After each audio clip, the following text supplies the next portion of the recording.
Hello नमस्ते जय मसी सबैजनालाई। हामी चाहिँ आज यो पछाडिको दृश्य तपाईले देख्न सक्नुहुनेछ। यो पछाडिको दृश्य चाहिँ गलेश्वर मन्दिर हो। त्योभन्दा उता चाहिँ 3 किलोमिटर उता चाहिँ बेनी म्याग्दी बेनी बजार पुगिन्छ। त्योभन्दा उता चाहिँ बागलुङ जिल्ला अथवा बागलुङ बजार तपाईले देख्न सक्नुहुनेछ। अनि देख्न त के भनौँ। अनि त्यसकै अलिक टाढामा चाहिँ हामी गलेश्वर मन्दिरको यसो छेउपट्टि हामी डाँडा उकालो चढ्दैछौँ। अहिले चाहिँ हामी 4 जना छौँ। शिव पार्वती खेल शिवको जेठी बुढीको घाटैको यो गलेश्वर मन्दिरको चाहिँ शिवजीको जुन जेठी बुढीको हड्डी सतयुगमा हड्डी आगोमा जलेर मर्दाखेरि चाहिँ त्यो शिवले निकालेर बोक्दै हिँड्दै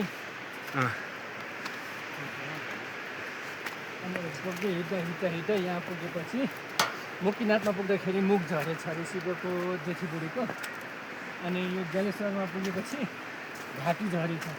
अनि त्यो घाँटीको चाहिँ अहिले चट्टान बसेछ। अनि मन्दिर चाहिँ अब शिवजीको गलेश्वर मन्दिर भनेर ठाउँ रहेछ। यो गलेश्वर मन्दिरको अर्थ चाहिँ यस्तो रहेछ।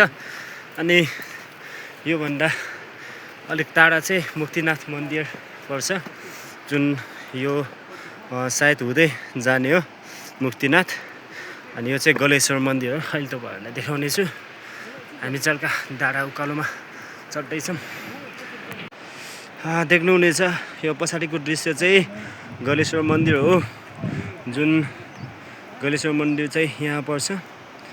यहाँ अझै जुम गर्दा चाहिँ अलिकति राम्रो देखिँदैन।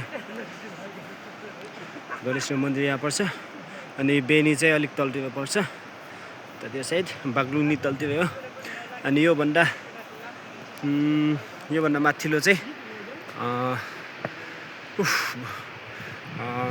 मुक्तिनाथ मन्दिर पर्छ। अहिले देख्नुहुन्छ यो चाहिँ सबैभन्दा अलिकति माथिल्लो उचाइमा पर्छ। जुन गलेश्वर मन्दिरको माथिल्लो उचाइमा पर्छ। यो चाहिँ माथि हेर्नुपर्दा चाहिँ एकदम भिरालो छ बाटो चाहिँ। अनि तल चाहिँ सिधै खोला त्यसपछि गलेश्वर मन्दिर पर्छ। हेर्नलाई चाहिँ एकदम बब्बाल बेस छ। घुम्नलाई पनि एकदम मलाई चाहिँ मन पर्यो। अब तपाईँहरू आउनुहोस्, के हुन्छ अब थाहा भयो त्यो चाहिँ। बाटो चाहिँ यस्तो छ। सिडी छ। यो चाहिँ ढुङ्गाको सिडी हो। अनि तल्लोपट्टि चाहिँ बायो लगाएको छ। यता चाहिँ लगाएको छैन, नाङ्गै छ। अनि यहाँ साल होइन सल्लाहको बोट पनि यहाँ छ। क्या दामी वाउ। देख्नुहुन्छ भ्यू चाहिँ एकदम बब्बाल आउँछ यहाँबाट चाहिँ। यो चाहिँ डाँडा हो, पुरै भिर हो यो चाहिँ। अनि हामी बस्ने चाहिँ जुन यतातिर बस्छौँ हामी। अहिले चाहिँ हामी डाँडाबाट कस्तो देखिन्छ हेर्न आएको। त्योभन्दा अलिक माथि चाहिँ बाख्रा चबाउने मान्छे नै रहेछ। हामी चाहिँ डाँडा चढ्दैछौँ। यता नै आउँदो रहेछ बाख्रा चबाउन मान्छे। अलिक उकालो तन्दैछ। हेरौँ अगाडि के हुन्छ। एकदम बेस्ट सिमहरू चाहिँ यहाँबाट आउने रहेछ। माथितिर चाहिँ एकदम बब्बाल देख्ने भयो। मैले त अब आइफोनले खिचेँ हो। आइफोनले त यतिको त आइहाल्छ नि। माथितिर बब्बाल देख्ने रहेछ क्या सिमहरू चाहिँ।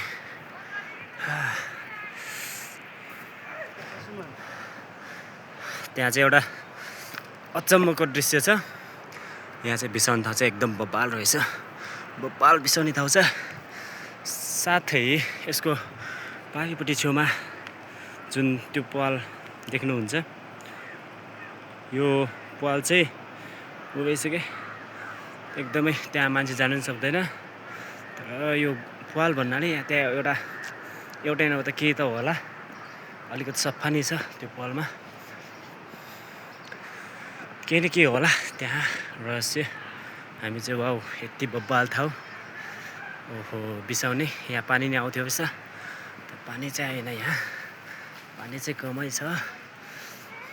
बिसाउने ठाउँ चाहिँ एकदम बब्बाल छ, वरिपरि दृश्य छ, बब्बाल दृश्य छ। यो चाहिँ हामी चाहिँ तल्लोबाट आएको, तल्लो बजार गलेश्वर मन्दिर। तर भ्यू चाहिँ बब्बाल हो यहाँबाट चाहिँ। हामीले चाहिँ त्यो डाँडा छ नि, त्यो डाँडा उकालो चाहिँ हामीले कटिसक्यो। त्यसपछि हामीले 1-2वटा होइन 2वटा जति घर भेटायौँ। माथि तल गलेश्वर मन्दिरबाट चाहिँ एकदमै टाढा देखिने दृश्यमा आज हामी पुगेका छौँ। रमाइलो रहेछ अलिकति। यति बब्बाल ठाउँ चाहिँ, यस्तो बब्बाल छ कि यो ठाउँ बब्बाल छ यो ठाउँ चाहिँ। अनि जुन पछाडिको दृश्य चाहिँ अलिक घाम लागेको कारणले चाहिँ अलिक राम्रो चाहिँ देखेको छैन, अलिकति गाउँ रहेछ यहाँ। त्यसपछि हामी यो बाटो हुँदै अब माथितिर जाने हो, कासम पुग्छ।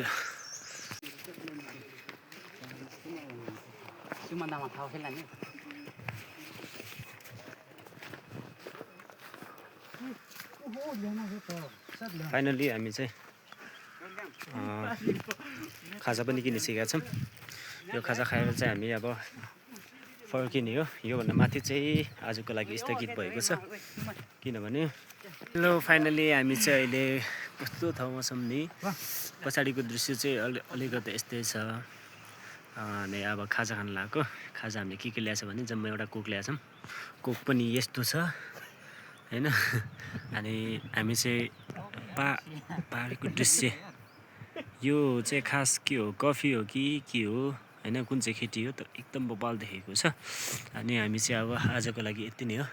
त्यसपछि हामी तल हुँदै ट्याक्कै यो ठाउँमा जानेछौँ हामी। यो गाउँ छ, यो गाउँको मुनिपट्टि यसले यो अलिकति डाँडा छेकेको छ, यहाँ जानेछौँ। फेरि फर्किनुपर्छ। फाइनली घुम्दै घाम पनि अस्ताउन लागिसक्यो। हामी चाहिँ अझसम्म कोक खाँदैछौँ मजाले। अब खाजा भनेको कोकै हो। अब यहाँभन्दा चाहिँ हामी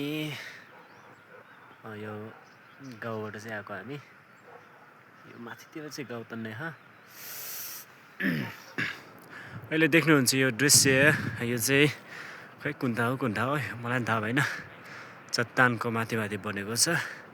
अनि यो चाहिँ माथिपट्टि गाउँमा जाने बाटो हो। अनि योभन्दा तलको बाटो चाहिँ मुस्ताङ जाने अथवा मनाङ जाने बाटो हो। हामी चाहिँ घुम्दै आएका छौँ। यो चाहिँ हामी चाहिँ तल्लो रोडमा छिचोल्ने हो। भिरको बाटो यस्तो छ। यो चाहिँ पुरै डाँडा हो, भिर नै हो। एकदमै तल पुग्छ यो चाहिँ, बाटोतिर पुगिन्छ। हामी चाहिँ त्यो बाटो हुँदै जाने हो। देख्नुहुन्छ यो बाटो चाहिँ एकदमै भिरै छ। गाह्रो छ। यो चाहिँ एकदमै तल्लो भिरमा रहेको छ। अनि पछाडि साथीहरू चाहिँ 2जना छ, हामी चाहिँ 1जना मात्रै छौँ। हामी तल्लो बाटो हुँदै जाने हो, तल्लो बाटो हुँदै बेनी हुँदै जाने हो। यहाँ चाहिँ सल्लाहको बोट चाहिँ तन्नै रहेछ। जे होस् माथिल्लो भिउ पनि यस्तै छ, सिधै भिउ रहेको छ। गाह्रो छ, तर यहाँ चाहिँ ठाउँ चाहिँ एकदम बब्बालै छ है, एकदम। हेलो, अहिले चाहिँ हामी फर्किँदैछौँ आफ्नो रुममा, जुन हामी चाहिँ तल्लो साइडमा बस्छौँ। माथि चाहिँ 2जना मान्छे चाँ घुर्दै थियो अहिले, किनभने यहाँ केटाकेटीको लागि डेटिङ बस्नलाई एकदम बब्बाल ठाउँ रहेछ क्या। यो चाहिँ एकदम दृश्य पनि एकदमै रमाइलो रहेछ। जे होस् यो ठाउँ चाहिँ मलाई मन पर्यो। हामी त अब त्यही हो, सब यस्तो खालको हो। ल पछाडिको दृश्य तपाईँहरूलाई देखाउने छु, हेर्नुहोस् है त। यस्तो बब्बाल ठाउँहरू छ। यो सबै सल्लाहगारी हो। यो सल्लाहगारी चाहिँ एकदम बब्बाल छ। ओहो क्या दामी बाटो, सिम पनि दामी आउँछ। त्यो अघिको 2जनालाई हेर्दै त्यो मस्किँदै छ। पुरा मस्किरहेछ कि यार। दुईजना चाहिँ अलिक अघि दुईजना चाहिँ डेटिङ बसेर रहेछ हामीले भेटाइहाल्यो अब के गर्ने ल हामी चाहिँ यो बाटो हिँड्दै रमाइलो भयो यो ठाउँ पनि रमाइलो रहेछ Hi. Can you please subscribe to my YouTube channel if you follow? I will post every day. Like and subscribe and have a great day.